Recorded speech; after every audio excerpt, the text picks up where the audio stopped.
আজকে বানাবো কচুর পাতার ঘন্ট। তার জন্য কচুর পাতাগুলোকে ভালো করে ধুয়ে নিয়েছি, তারপরে একদম ঝিরিঝিরি করে কেটে নিয়েছি। অনেকটা হয়েছে দেখতে, কিন্তু এটা একেবারে মজে যাবে, মানে এটাকে একটু যখন সেদ্ধ করে নেব জল দিয়ে, তখন কিন্তু এটা অনেকটাই কমে যাবে। তো এখানে জল দিয়ে আর সামান্য নুন দিয়ে কচুর পাতাগুলোকে সেদ্ধ করে নিয়েছি। দেখো, দেখতেই পাচ্ছ কতটা কমে গেছে। এবারে জলটা সম্পূর্ণ ফেলে দেব, ফেলে একেবারে জল চেপে এটার এই রকম অবস্থা হয়েছে।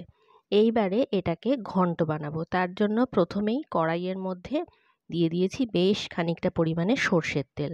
তার মধ্যে দিয়ে দিলাম কালো জিরে আর দিয়ে দিলাম শুকনো লঙ্কা। অনেকগুলো রসুন একদম মিহি করে কুচি করে নিয়েছি, সেইগুলো দিয়ে দিলাম।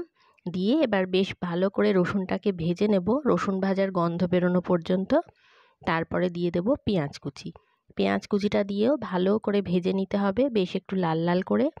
এবারে এর মধ্যে আমি দিয়ে দেব অনেকগুলো কাঁচা লঙ্কা, কারণ কি, যেহেতু কচুর পাতা একটু ঝাল ঝাল না হলে কিন্তু গলা কুটকুট করতে পারে।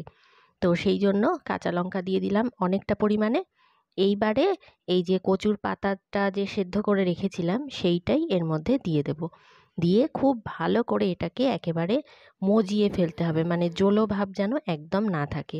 স্বাদ মতো নুন আর সামান্য একটুখানি চিনি দিয়ে দিলাম। এবারে অনেকক্ষণ ধরে এটাকে কিন্তু নাড়িয়ে নাড়িয়ে একদম তেলে ভেজে নিতে হবে, যাতে পুরো একদম শুকনো শুকনো হয়ে যায়। তো কচুর পাতার ঘন্ট কিন্তু মোটামুটি তৈরি হয়ে গেছে। এবারে আমি এটাকে নামিয়ে নেব। গরম গরম ভাতের সঙ্গে এই কচুর পাতার ঘন্ট কারা কারা খাও কমেন্টে কিন্তু জানাতে একদম ভুলো না।